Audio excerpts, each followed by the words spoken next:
Are the Lionesses right to stop taking the knee? 0207 862 2222. Get your calls in right now. England plays Italy in the semi-finals of the Women's Euros tonight. And the Lionesses have interestingly decided not to take the knee in light of the racist abuse defender Jess Carter has received online during the tournament. They did take the knee in Thursday's quarter-final against Sweden, but the Lionesses have now said, we need to find another way to tackle racism.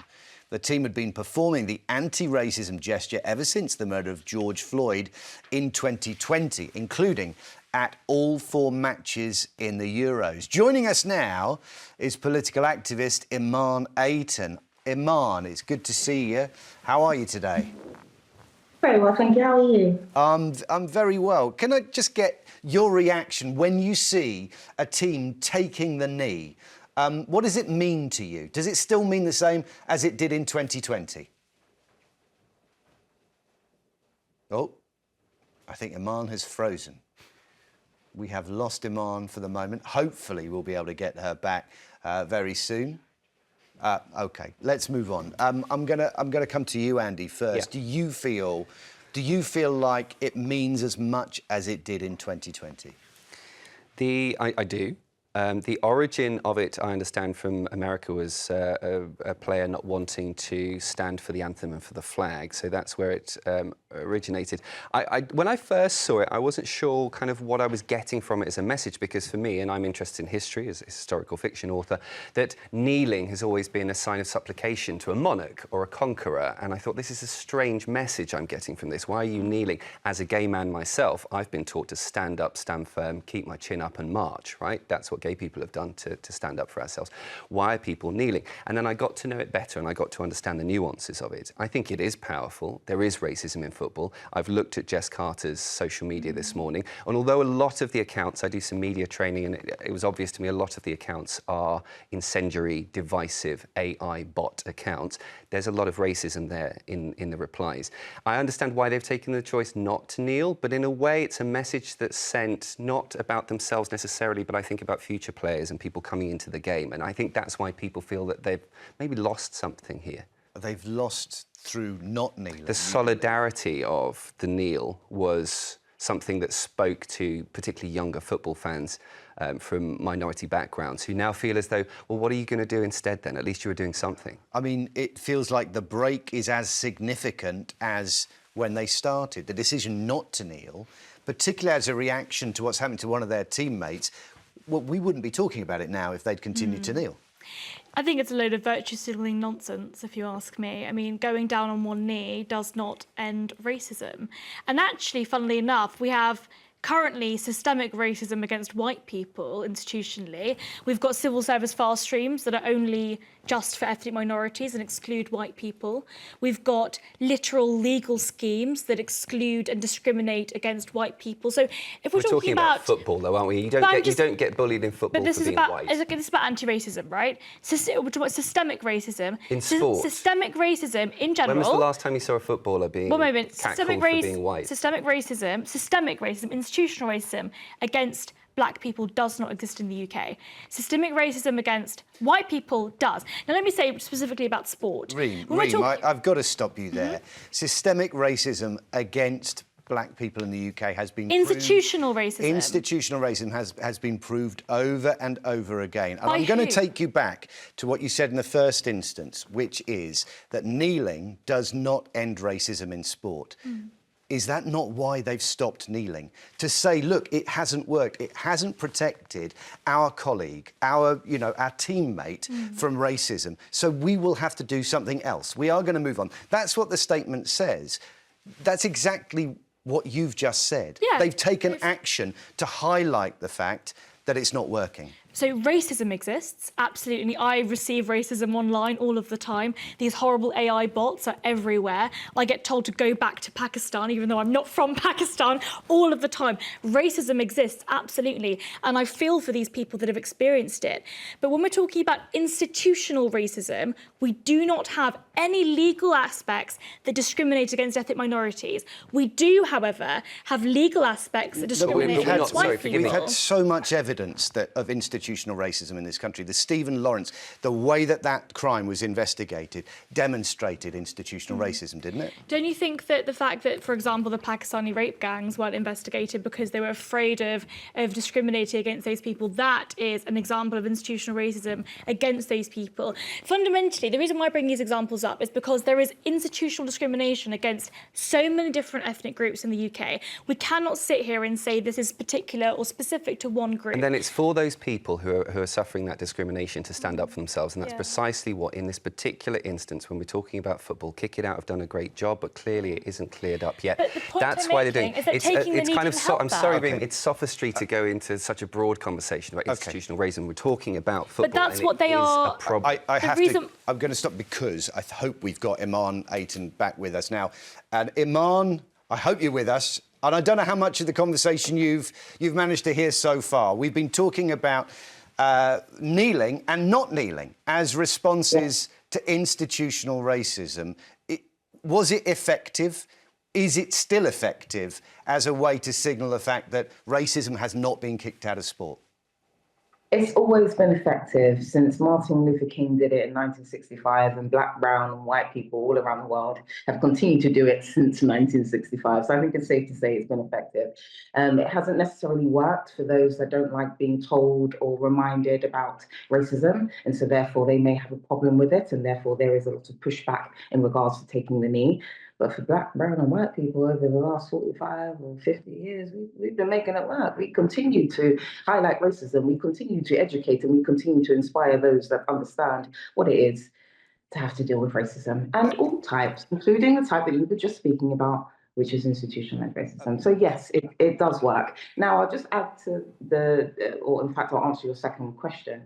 So the novelty is worn off, and so therefore I will be fair and accept that I understand the fact that the novelty is worn off. It no longer has the kind of level of inspiration that it once did, and that's only for some cohorts, for some. And so therefore, I believe that the Lionesses should continue to do so, because as much as I appreciate, the whole Albert Einstein definition of insanity, to do the same thing over and over again isn't, is going to kind of basically make you... Sorry. The definition of insanity, doing the same thing over and over again. That's the definition. And expecting a different outcome. But conversely to that, consistency is key. That's the point. So as much as, yes, doing the same thing over and over and over again and expecting a different result isn't necessarily the most rational thing to do. Conversely, one could argue that consistency has always been key, especially for athletes. They know this. Everyone knows so this. we're balancing here. That's the teacher. That's how you make headway, OK, Iman, so we are balancing solidarity and consistency over time, that this is something that doesn't go away, so we continue to do it, versus the idea that it has lost its impact and the novelty has gone away. And that's, because we wouldn't be talking about it today unless they had stopped taking the knee. OK, we've lost Iman.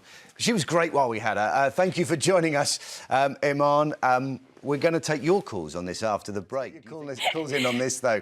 The Lionesses, are they right to stop taking the knee? 02078 862 2222. Get your calls in now. Dee is in London. What do you reckon, Dee? Are they right? Are they wrong? Should they carry on? Good afternoon, Matt. Good afternoon. And Pat.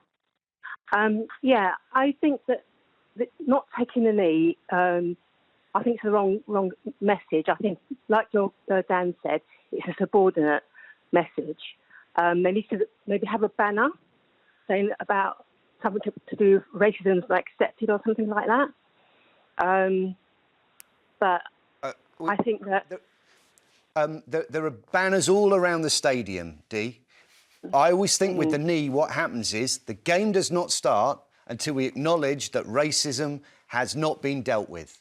I've always found that quite powerful. Yeah, maybe. But also, I think your guest,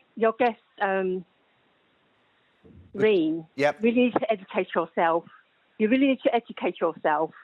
I don't know what rock you've been under to say that there's no racism in this country. I didn't say there's no racism. I said there's no institutional racism. I said I experienced racism myself.